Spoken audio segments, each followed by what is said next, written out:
Et quand le souverain sacrificateur il prenait le sang de l'animal, il partait dans le lieu très saint, il invoquait Dieu, et c'est là que tu étais pardonné par le péché, de tes péchés. Donc l'autel déjà à l'époque rimait avec sacrifice. Dans la Nouvelle Alliance, on dit, je vous exhorte donc, frères, par les compassions de Dieu, à offrir vos corps comme un sacrifice vivant. Dans la Nouvelle Alliance, c'est quoi alors l'autel? C'est nous, c'est notre corps.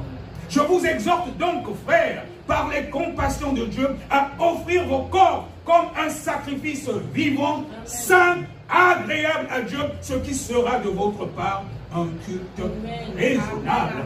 Amen, amen. On acclame pour le roi des rois, le Seigneur des seigneurs. Donc dans la Nouvelle Alliance, l'autel, c'est notre corps.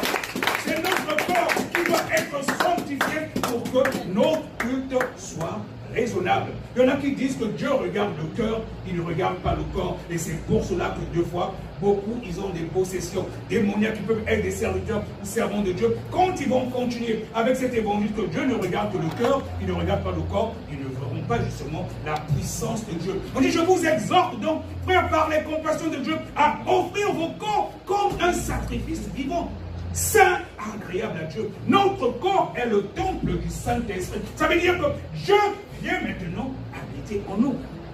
On n'a pas besoin d'aller dans le tabernacle comme dans l'ancienne alliance pour rencontrer Dieu. Il est dans notre corps. Et ce corps doit être sanctifié. D'où l'importance de la sanctification. Comme il est dit dans la Bible, de rechercher la paix avec tous et la sanctification sans laquelle personne ne verra le Seigneur. Alors bien aimé,